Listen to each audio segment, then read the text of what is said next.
Thank you, Mr. Diva. Thank you, Mr. Morella. Thank you, Mr. McLeod. Ms. Creer, I note that you now appear on behalf of those accused who indicated that they are going to apply for legal aid. So, and have you consulted with them? Quick consultation, So you are ready for trial? Good. All right, Mr. Lamini, are you ready for trial? You have indicated on the previous occasion that you received all the necessary documents that you requested? Well, I confirm that we received all the necessary documents, the docket, the indictment, and that we had ample time to consult in preparation for the anticipated journey. Yes. Thank you. Mr. Diba? Mr. Bukamedi? Makamedi. Yes, my lord, I confirm that we are in the Mr. McLeod? With the court, my lord, I confirm that I'm ready for Yes. Mr. Morella, on behalf of accused number 7, what is the situation now? I was informed that the parties that you cited in your application have filed an answer, and you informed me in chambers that you want the opportunity to file a reply in the application. That is correct, my lord. That is the position. And I'm not sure whether I should also answer to the issue which there's other needs to answer as well. Well, obviously, you are not ready for trial. That goes without saying, because your application is premised on you having 7 hours a day consultation with your client, not so? Yes. So, and you've also informed me in chambers that there was some arrangement between you and the state, as well as counsel appearing on behalf of the other respondents in the application, Mr. Snellenberg, that you consult with your client today. And you asked me for some time to consult with your client in order to find out what the arrangement is with regard to him being taken back to the prison in Pretoria. I confirm, my lord. Let's start with your consultation with your client this morning. What is the arrangement between you and the state and Mr. Snellenberg? I'm informed that we are going to do it at once, so the consultation will be immediately after the Court proceedings, okay. and then we have him until 1. So it's approximately 3 hours. All right. Now, all the other accused, as you've heard, are ready for trial. It is only accused number 7 that is not ready for a trial. I am obviously aware of your application, and I'm obviously aware that there is still a set of affidavits outstanding, and then thereafter a date will have to be arranged between you and Mr. Snellenberg to argue the application on an opposed basis. You still have to file heads in terms of the practice of this court. So, what I propose to do is the following, Mr. Moyler.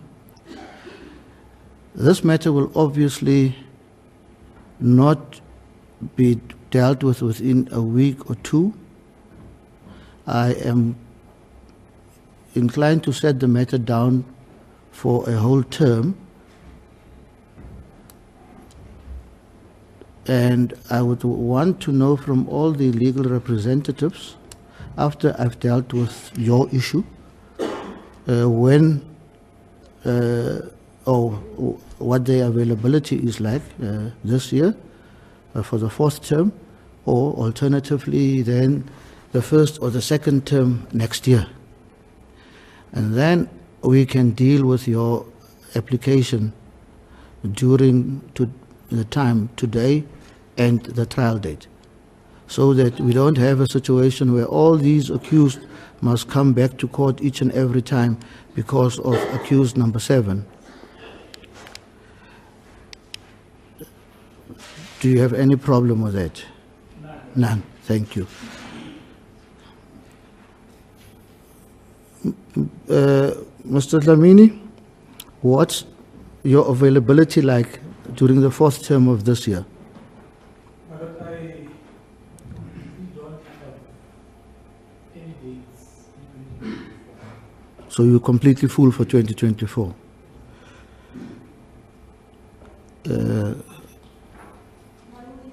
Yes. We already had discussions about the possible dates. Yes. When the accused number 7's lawyer was not there. And we also in agreement that it must be set down for a whole term. Okay. And we were thinking that the first term next year, we can utilize that for this matter. Are you all in agreement, ladies and gentlemen, that the matter be postponed to the first term next year?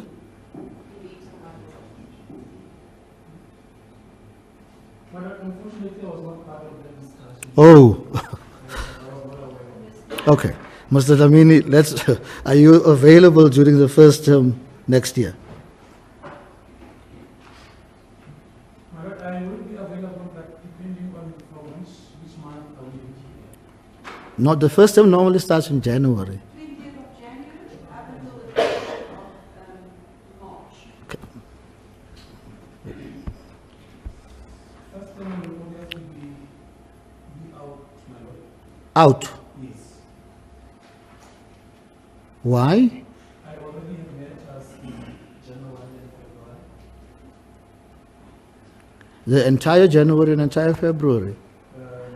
Mr. Dlamini, these accused are in custody. I'm well aware of that. Yes.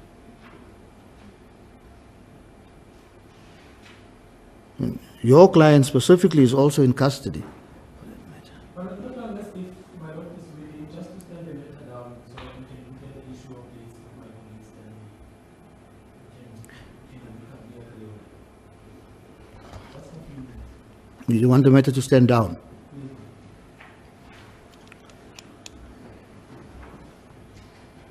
Yes, Ms. Bester? Before we stand down or continue with that, I think it is going to be practical to set it down for the whole term. Yes. For a whole term, otherwise it's not going to work. But at this stage, I must put the following on the report, and that is regarding what documents did I provide for the attorneys. I want to put on record, my lord, I provided the whole docket to Gaza, as well as to accused number 7. Certain parts of the dockets was provided to Mr. Marubi, who also attended here. I didn't provide any documentation for any other lawyers.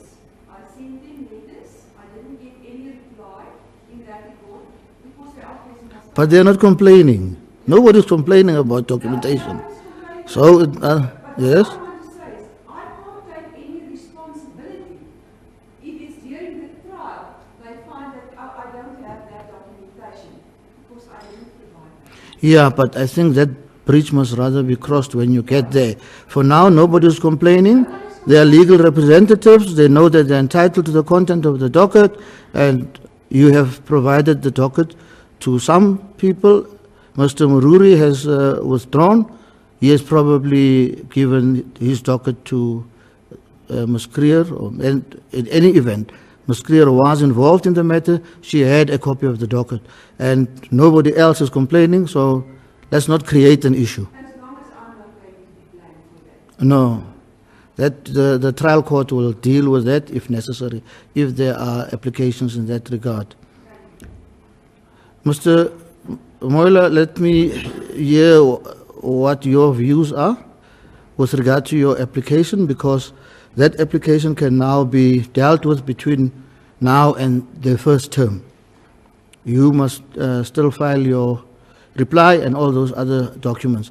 I'm inclined to let the matter stand down based on Mr. Dlamini's request, so that the parties can see whether you can get a date. I, in any event, have other pre-trial matters to deal with in the meantime.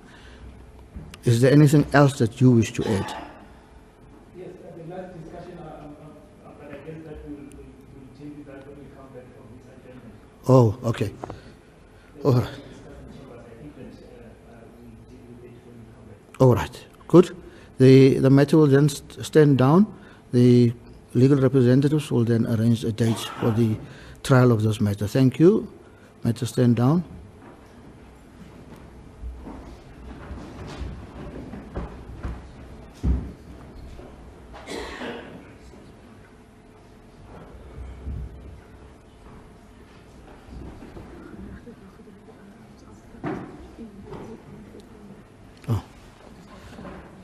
Yeah,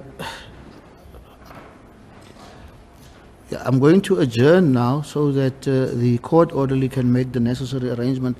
The other accused in the other matters are also in custody, and he needs to take some of these accused back to the court holding cells. The court adjourns. All rise.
on the 10th of February, we did it, up until the end of the term. Mm-hmm. And then already the third term, my lord, we're going to utilize the third term. Mr. Jiva is not available for the second term. The entire second term.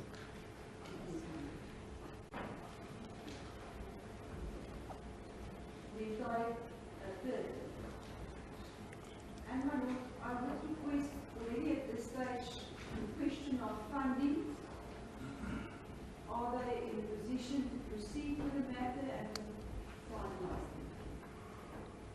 Otherwise, in the middle of the trial, they don't have any funds and we are again at postponement. Yeah, I assume that implicit in the indication that they are ready for trial also means that they have the necessary financial instructions. Let me hear from all the parties. Ms. Bester has a particular request with regard to your financial instructions. You all have the necessary financial instructions to deal with the trial and be present until the matter has been disposed of. I think that's Ms. Bester's concern. Mr. Dlamini, let me start with you. Mr. Kamedi, you will then follow. Mr. Diba. Thank you, Madam. Let me just say the following before I come to the issue of financial instructions. Okay. But I remember before we adjourned, I am the one who said, I have been provided with the document, provided with the indictment. Yes. Had sufficient time to consult. Yes. And in anticipation of being trial readiness. Yeah. But my Lord, there is an issue which I also need to place it on the record, and it is my instruction that I must place it on the record. It relates to the situation of number one. My Lord, there was an application in the High Court where number one was challenging, amongst others, their arrest as well as the jurisdiction of the court to which she was appearing, to say she was unlawfully before court. Okay. As a result of which the application was not successful, but she successfully petitioned the SCA. All right. But I want to bring it to attention that that application at the SCA, accused number one has already filed the papers. The state, which is the NEA in this instance, it is also one of the respondents there at the SCA. So the matter might be heard at any time, perhaps even before end of 2024.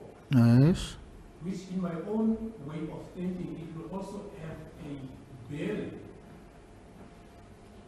on the issue of the trial. As much as I said, in anticipation of the trial, I am ready. I have done everything that is expected of the defense counsel to do. I have done that.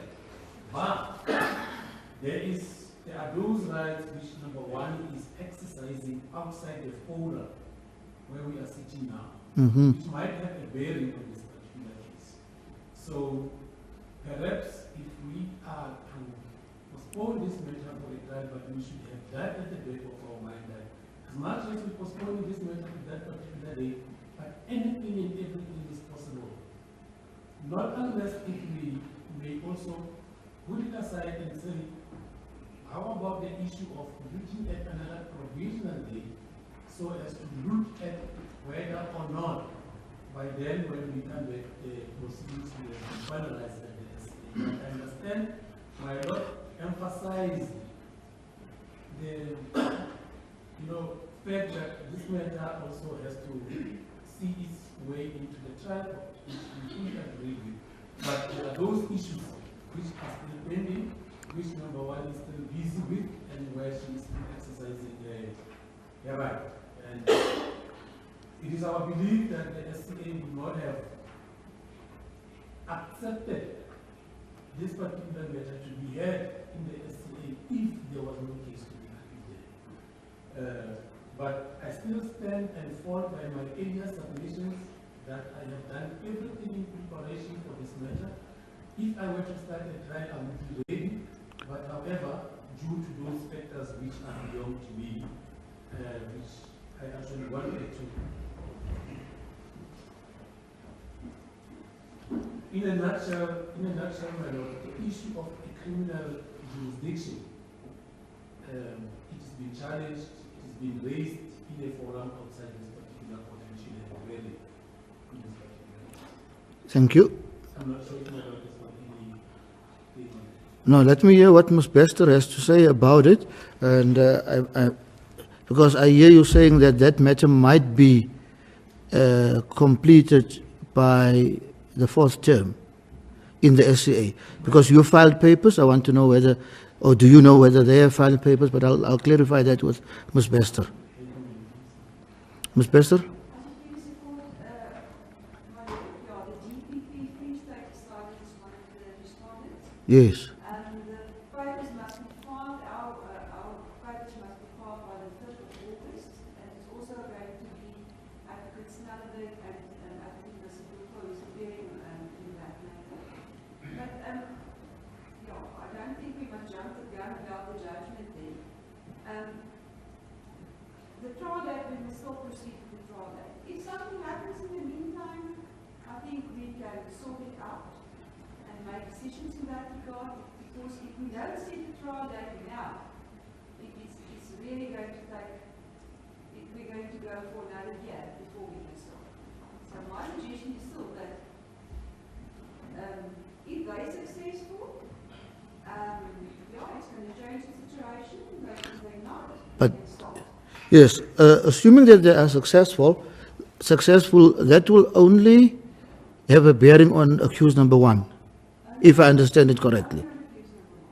And if they are not successful, it will have no impact on the trial date, unless, of course, they take it further than the SAA. Yeah, thank you. Are you averse to the suggestion that we keep the trial date, Mr. Dlamini? I understand your sentiment, and it's sensible, it's reasonable, but if the chances are that the matter will be heard in the SCA during the 4th term, let's rather wait for then, and if for any reason you get an indication that it will be heard, let's say in the 2nd term, after the date that you have tentatively arranged, then we can always arrange that this matter be postponed to a date further down the year. Madam, can I take this question? Yes, yes.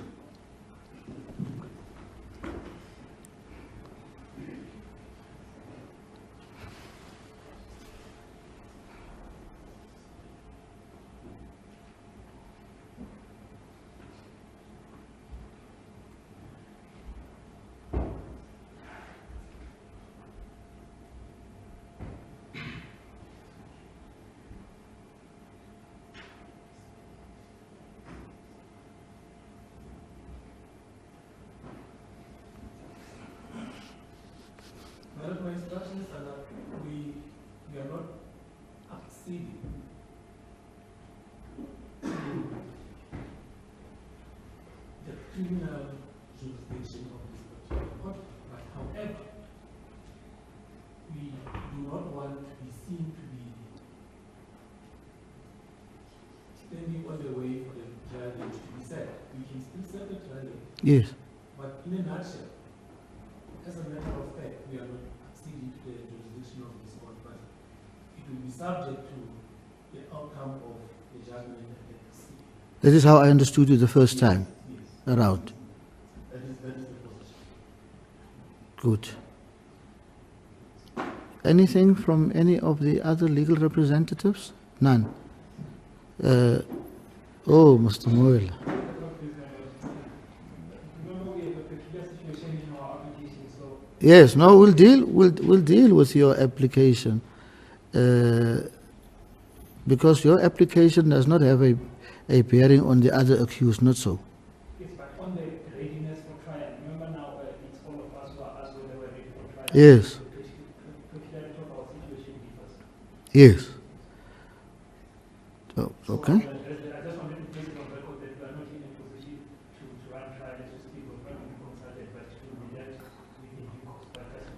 Yes. And that is in any event the subject matter of your application, not so. Yes. But I would not want a situation where I keep on postponing this matter and requesting the other accused to come to court at great expense, because they must pay their legal representatives each and every time when they come to court. They also have an interest in the finality of the matter, like you have and Ms. Bester has. Yes. So we will endeavor to get the matter trial ready as soon as possible, taking into consideration your application, of course. We will deal with your application in due course. Thank you. Yes, the which accused are in custody? It's 1, 7 plus 8.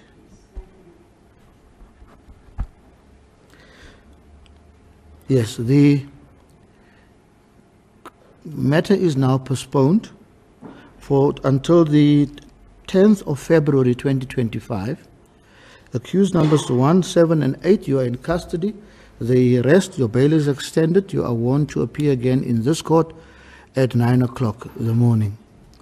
Yes, Mr. Mola, your client will remain, and let's so that we hear your arguments with regard to the further prosecution of your application. Because it's just a matter of the filing dates, and then I'll give directions as to when what must be filed, and in any event, you can do it in terms of the practice rules of this division. But yeah, thank you. The accused may stand down except number 7.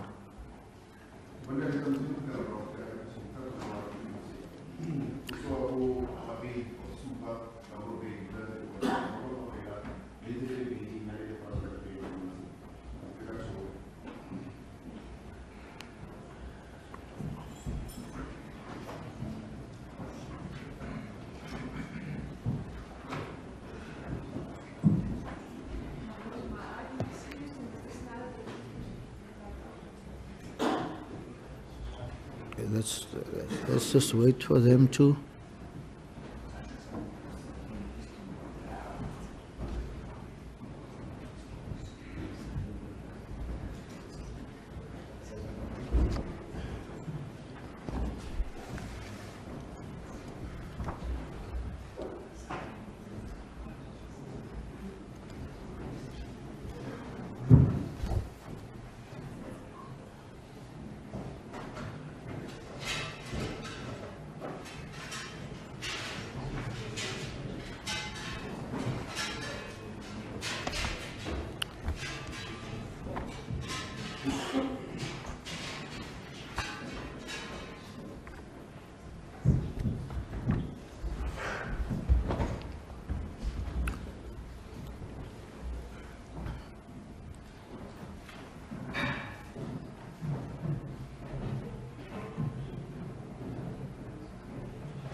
Yes, thank you, Ms. Bester. You're excused, Mr. Snellenberg.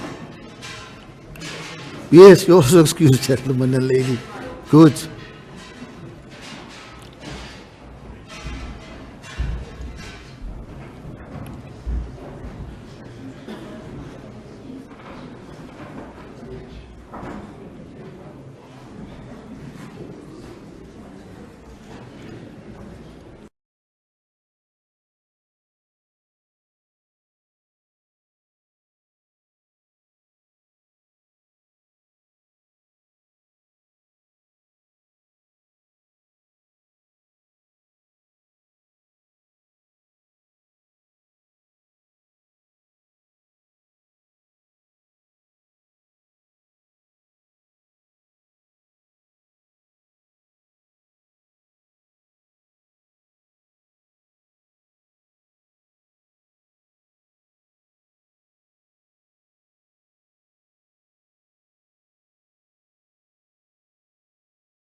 Look, the application, as I informed you, is not ripe for hearing, as things are, because you indicated that you would like to consult with your client and then thereafter file a replying affidavit. Not so.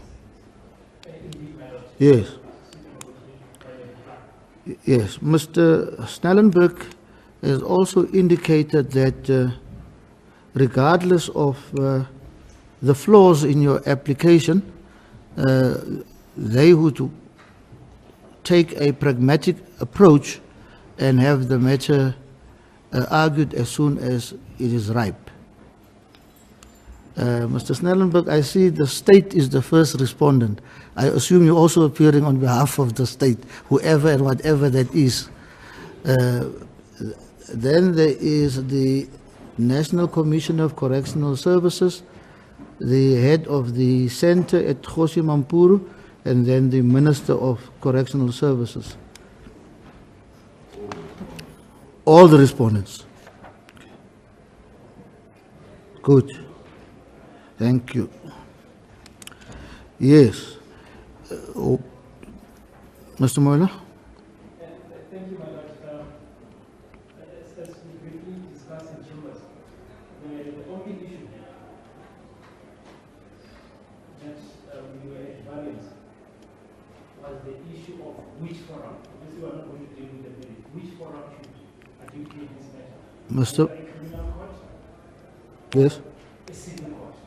So, starting point here is that not just based on the record. Mr. Moila, I suggest that you deal with the relevant issue at this stage, and that is the fact that you have not yet filed a replying affidavit. It will not help you to argue anything in front of me now, when the matter is not ripe for hearing. Any arguments that you want to bring with regard to jurisdiction or anything else can only be entertained by me or any other court or any other judge that I assign the matter to when the matter is ripe for hearing.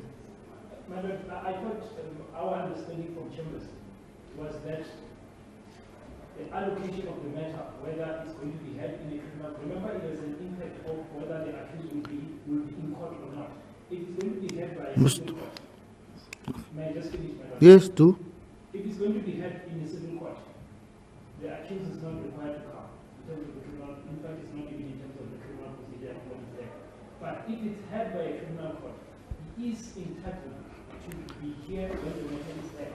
And my understanding from the discussion in chambers, and that's why I then say that this would be something that will be ventilated in court, that the issue of the forum, in fact, it has nothing to do with the replying affidavit, because in the answering affidavit, it's the parties are evident that the criminal court should adjudicate this matter. They've already replied. Remember, we advanced the issue of the respondent agreed that this court has jurisdiction. So the setting down of the matter, it's very important, whether in a civil court or in a criminal court. Otherwise, I would not have even asked this court to adjourn if that was not an agreement in chambers. Mr. Moila, you brought this application as a civil notice of motion. It is for that reason that you have asked for cost orders against the people that you have cited. It is for that reason that you have cited all these people. And as you can see, Mr. Snellenberg, who appears on behalf of these respondents, is not the prosecutor in the matter. If you desire to bring an application in the criminal court, you are free to do so without asking for civil remedies like cost orders, unless you can tell me which section in the Criminal Procedure Act deals with cost orders in a criminal case, except, of course, for the cost order section that is not yet in operation, section 142A, capital A. 1, and then 2, you decided to come to this court via this route. 3, if the matter is going to be argued on the papers, you are still going to file your reply, you will file your heads of argument, Mr. Snellenberg will appear on behalf of the respondents. You will appear on behalf of the applicant. If your application is premised on the accused being present during those arguments, I can see no reason why he should be present, and I can see no prejudice to him, because you say you want to consult with him so that you can file your replying affidavit. So if you think that you want the case locked into the criminal stream because you want your client to be present, then, Mr. Moeller, I can tell you now that if that is your game plan, it is the wrong game plan. Because Section 158, subsection 1 of the Criminal Procedure Act deals with the presence of the accused in criminal proceedings. And that is not what you brought here.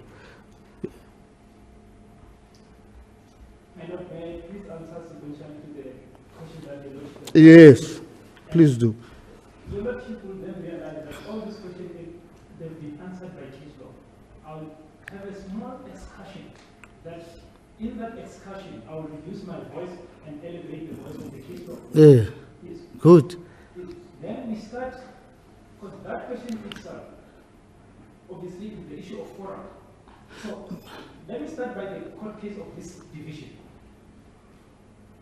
In the case of Mukesi, if I'll give the Lordship the reference. In the case of Mukesi of this division, reference Mukesi versus Mukesi and others versus S. 2022. I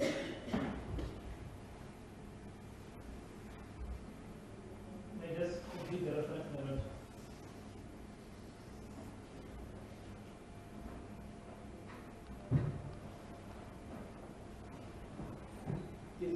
That case, my lord, dealt with the instance wherein the accused is Mukesi and others versus S, case number 45/2021, is the authority of this division. The accused person left the criminal court to a civil court. Exactly what your lordship is suggesting. To assert their Section 35 right. Exactly what the accused in this court is asserting. Section 35 right of the Constitution. Is your client asserting a Section 35 right? Yes. On your paper, sir? I don't. You see, that's why I say maybe you should file your reply, and then we deal with the matter. When the matter is ripe, you can then argue all these things that you want to argue. The judge assigned to the case will then deal with it. You see, what you are asserting in this case is there has been a cascade of failures by everybody concerned, from the police who keep the accused to members of EST, I don't know what that acronym stands for, to the National Commissioner of Correctional Services, in the way he is kept, the way he is transported, what he eats, who must prepare his food. Now, I don't see Section 35 dealing with those issues. The closest that you come to Section 35 rights is under Section 35(3)(e), when it comes to him being present during his trial. Now, but the fact that the chef that prepares his food must write his name and surname down before giving him food, is that a Section 35 right, sir? My lord, let me just be frank. With utmost respect, that's an oversimplification of this. No, but the thing is, you are saying all your prayers are all in terms of Section 35 rights. But I'm saying to you, you stray far beyond Section 35. And the case law that you are referring me to does not help you, one. Two, if you want to argue an accused fair trial rights, the criminal court is the place to do so. But now you stray beyond that in this application, you see. And that is the simple point in this matter. If you reply and you consider your course of action properly, you can then approach the judge who will be dealing with the matter and argue all these issues that you want to argue. The judge will then make a ruling at that stage. I am not going to make a ruling in this matter on a half-baked case at this stage, Mr. Moila. That is how simple it is. The case is just not ripe for me to make a ruling even on this point. That's how simple it is. If your lordship could exercise some level of patience for me to make a point, Make it. At least to make a point, then your lordship can then have this comment after I've made a point, because we've reached a situation where now it's one-sided. I can make a point. Make your point. And proceed before I finalize the point. These papers say exactly opposite what your lordship are saying they don't say. The other things, when you deal with the constitutional rights, the fact that you have a fair trial right in Section 35 does not mean that the same conduct cannot violate your right to dignity. Does not mean that it can violate other rights. That is the interrelatedness of the violation of the right. So your lordship, what your lordship does goes to the tail end of our application and focus on other minutiae of the rights and ignore the causa. When your lordship will read our papers, we start, and this is what we say in paragraph 10 of the application. We say, I'm going to read it, because now what your lordship is trying to do is create a situation as if like we don't know what we are doing and we are informed by the law. So it's very important to also place my version here. Paragraph 10 of our funding affidavit, this is what it says. The ground norm or the fundamental basis of the application is Section 35, 1A, 2B, 2E, 3B, 3E, 3H of the Constitution. Right? I'm advised that the observance of this, and when you look at this on this provision, they deal with the speedy trial, they deal with the right of consultation, they deal with the right of legal representation that is effective. And we know when you determine the issue of jurisdiction, you look at the pleadings, the founding papers, what they say, and that's a principle in Thabo. You don't even look at the merits, so you don't have to even have to wait for the reply, because the founding papers tells you the right that the accused is asserting. The reply, he can't even make the case in the reply. He has made it in the founding papers, and it tells you that it's Section 35. It goes on to say that I'm advised that the observance of the provision in Section 35 of the Constitution highlighted in the preceding paragraph would guarantee my right to a fair trial. Then this is what then your lordship concentrated on, what I call a tail end of what we are arguing on our papers. In Section 35 of the Constitution, I employ this court to adopt an intersectional analysis of other constitutional rights. Then your lordship speak about the food and all that. That is the intersectional analysis. You can't look at one right in isolation. So these papers, as they stand, they assert not any other right. They assert Section 35. The fact that it's complaining about the right to dignity does not remove the jurisdiction of this court. That's what it says. And that's the principle of the Constitutional Court in Thabo. You look at, and in fact, what you must really do, you must accept that this version is true for the purpose of jurisdiction, even if he can lose on the merits. And that is important. So it's unfair for the accused person who comes to court to assert Section 35 and is told because now he has raised the issue of torture. It's the fact that he's being tortured. They don't dispute that. They simply say that they are allowed to torture him in terms of the Correctional Service Act. The torture is not disputed. It's not disputed that he's incarcerated for 23 hours a day and only given 1 hour of exercise. They simply say that the act in terms of the Correctional Service Act. I can't, as a practitioner, remain supine when I see those violations, because ultimately, and this will then be argued in due course, ultimately and cumulatively, this would affect his mental health. So by the 10th of Feb, you might not have accused number 7 mentally fit. And that's what the case law says. So it's very important that we contextualize this case and do not concentrate on the minutiae of other rights. Are you done? Yes, that is the point that I was making. So it's clear that the papers say the opposite of what your Lordship is saying. Are you done? Section 25 and all these subsection. The issue of him being here, it's the 158 of the Criminal Procedure Act that says every criminal proceedings, he must be here. He's entitled.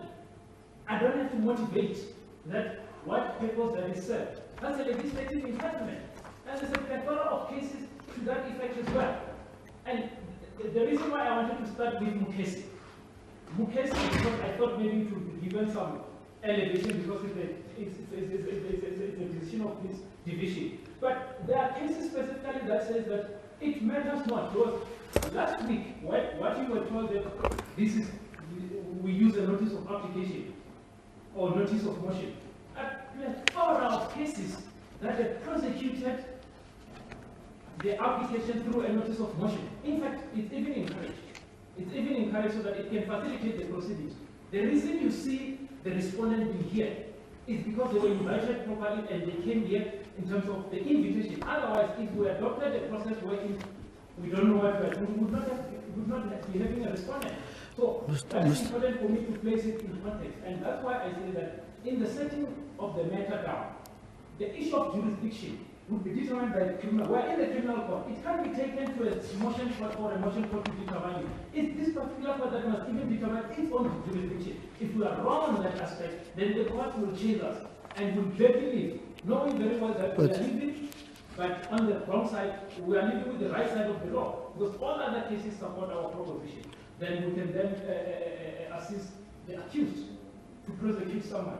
But truly speaking, and with utmost respect, it is unfair to select certain paragraphs in the affidavit and we elevate it and we say that this application is about that. When the applicant himself says that the entire application is about this aspect, the rest of the aspect is inviting the court to adopt an intersectional analysis, which is not a foreign concept in our constitutional dispensation. I will not take this argument further than that, but I just wanted to place it in context. It will be argued in the fullness of time. But that fullness of time must happen in a criminal court so that we can ventilate it properly and not be subjected to the strictures of motion court. Are you done? Yes, that is my submission. Mr. Snellenberg? Thank you, Bob. I just confirm my feelings with all the respondents. Let me make this clear. I don't know on what basis my learned colleague just made a statement that the state of military torture is Mr. Bester. Take exception to that. Secondly, the application that was brought on motion, Mr. Bester has testified on oath that day, and he will do so again in replying at the day. So why he needs to be present when we motion is moved, I do not know. They selected to bring interlocutory applications, I turned it. But the issue of jurisdiction can be dealt with when the matter is fully ventilated. We were not told that we were going to argue jurisdiction today. We were not prepared to do so. And there is no need. This is a pre-trial court at this stage, during a criminal pre-trial. So all these issues that my little colleague is raising, you can raise before whatever forum this matter is placed in. And we can ventilate it, and the court can decide and make a ruling. That is, we follow the pragmatic approach model. Because we feel in matters such as this that doesn't assist anybody to waste time on technicalities. And lastly, we admitted that the High Court has jurisdiction. So we mustn't twist and read out of context. We're going to have serious problems with each other if we start reading. Yes, thank you, Mr. Snellenberg. Any reply to what Mr. Snellenberg has said? Just one point, the jurisdiction, paragraph 59 of the answering affidavit. When we raise the issue that this court has jurisdiction, it reads as follows: when we accept that this court has jurisdiction. While the respondent, they say they don't take any, while the respondent do not take the issue the jurisdiction of this court to determine the applicant's complaint, it is important to highlight that the Act and the regulation make provision for complaint and request procedure to address inmate grievances. So now, they don't dispute the jurisdiction of the court. They simply speak about the other process that need to be followed. So they can't come here and all of a sudden be opportunistic and then say that we did not say anything about the jurisdiction when they said in their answering affidavit. That is but in respect of other submission that we take no issue. We are willing to argue this case at appropriate time when the pleadings are closed, but it must be clear that in the criminal court. So why did you now argue all along if you are now saying this matter will be argued in the fullness of time when the pleadings are closed? Because that is what I've been trying to impress upon you from the beginning, from the first time that you stood up to try and argue this matter. Because even on your own argument, sir, on your own argument, if you, firstly, I told you the last time around, if anything, these papers before me are not proper. At the time, these papers were not served properly on all the respondents. 1. 2. No days were mentioned to them as to when they should answer to your papers. 3. The people that you have cited, I mean the state, it's the first time that I see the state is cited as an entity. Then, because there are certain members of the executive who are responsible for certain state actions.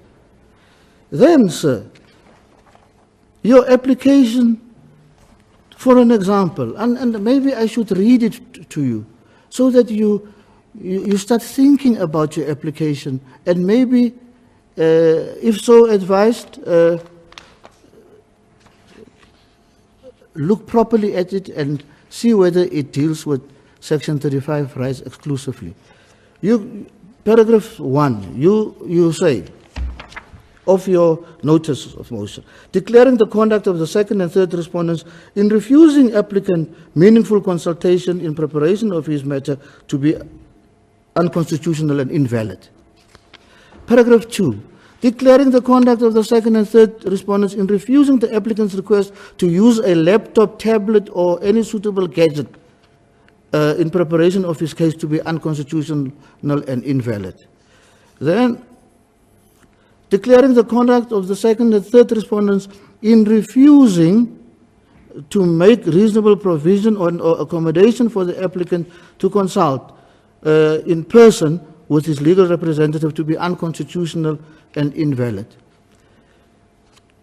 For the duration and in preparation of his criminal case, directing the second and third respondents to afford the applicant the following: an in-person consultation, allow the applicant to use a tablet or a laptop or any suitable gadget.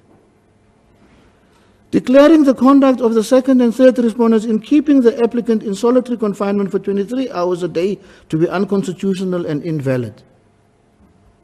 Declaring the second and third respondents to remove the applicant from solitary confinement and keep him in a normal cell. Declaring the conduct of the second and third respondents in bringing the applicant to attend his criminal case hand and leg cuffed to be unconstitutional and invalid. Directing the first and second respondents to desist from hand and leg cuffing the respondent whilst in court. Directing the conduct of the first, second, and or third respondent in bringing the applicant to attend his case in violation of Section 9, 10, 12 of the Constitution to be unconstitutional and invalid. Pending the determination of the above prayers, the pre-trial be set down for the 24th of July, which has come and gone. Further alternative, and pending the determination of the above, prayers 4 and 6 and 8 in the notice of application apply forthwith as an interim order. The first and second respondents be ordered to pay the cost of this application on an attorney and client scale for counsel so employed. Then, in the affidavit itself, you say that you've made out a case for an interdict. Firstly, and I will read it to you. You say, I am advised that your client, in order for the application to succeed regarding the final and or interim relief, that I am seeking the application has to meet the following requirements: that I have a clear right that is worthy of protection for a final interdict, and a prima facie right, even though open to some doubt, for an interim relief. Now, it's not even clear whether you're asking interim relief or final relief. Then you say that there's a reasonable apprehension of harm, or harm has actually occurred.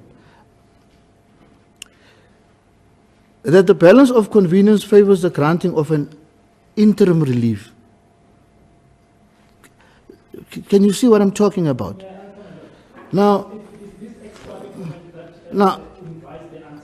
I'm saying to you, Mr. Moyla, that I'm not going to enter into a debate with you about this issue again.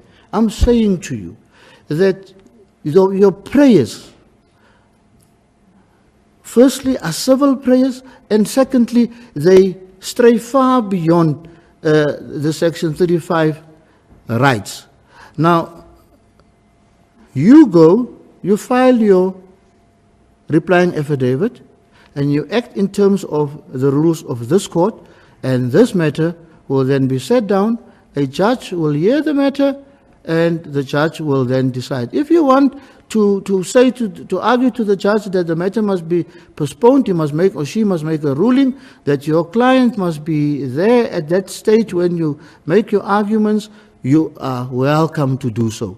I am not going to entertain an argument now on this half-baked application. Complete the application, complete all the papers, do what you must do in terms of the law, and then you can come back to me. All right? No, you may not speak. You have a legal representative. Yes. You can hear what he has to say. Pardon? You're saying? I'm saying that I'm giving you an opportunity to write Yes. instruction, and I'm Yes. giving your lordship so to understand, because this is the person that is suffering. So when he sees this engagement, obviously it's triggered. So I'm asking your lordship to please. No, there's no problem with that, but I will not allow him to speak because you are here to speak on his behalf. That is correct, my lord. Yes. But I don't want to go back and forth on this. The issue here, the only issue here, is when the presiding officer purport to make ex parte comments and purport to prejudge the application and not allow the practitioner to comment on The application will be ventilated in front of another judge at the opportune time, sir. Then you can ventilate all these issues. Mine is to get this matter trial ready. That's my task. If you want to argue all these things in front of the trial judge, you may do so. What I'm simply saying that, my lord, Or the judge that will hear the application. it is in any circumstance, it is unfair for a presiding officer to make ex parte comments prejudging the matter and not give the practitioner to comment on that. And that's why I responded to that. Your lordship, To comment on what, sir? your lordship gave me a list of questions. When I was answering the first question, your lordship then interjected and not allowed. Are you going back there now? No, but I'm just. What is your point, Mr. Moyla? What is your point, please? I fail to understand the point. I've been repeating myself over and over again, and you've also said you'll ventilate this point at the opportune time.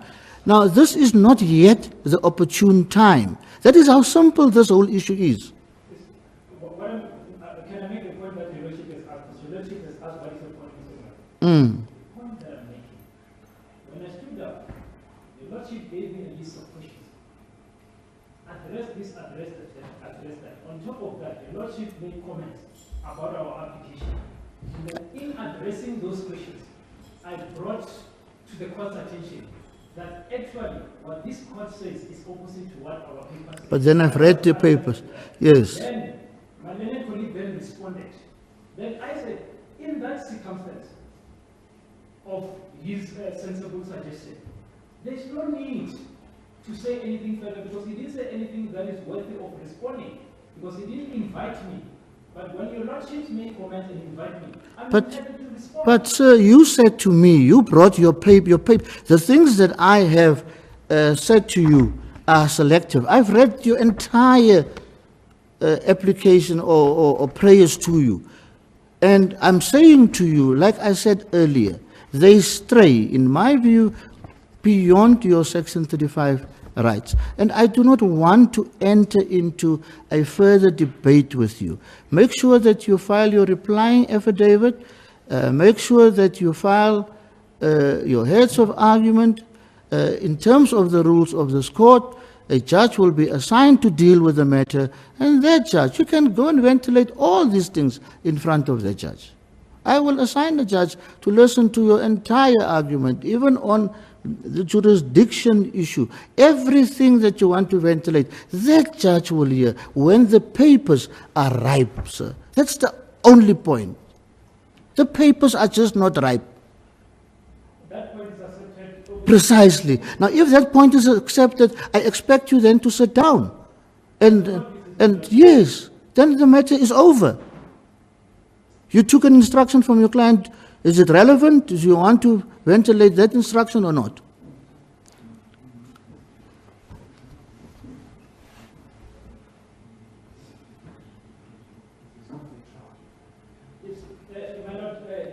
His concern obviously is the concern that I'm trying to place here. So, and it stems from the comment that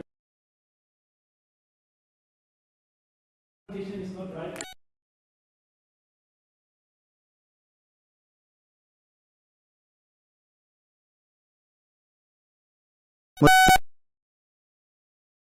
You either now deal with the instruction from your client, or you will file your replying affidavit, and this matter will be dealt with this court. A judge will be assigned to listen to your argument. In that, yes.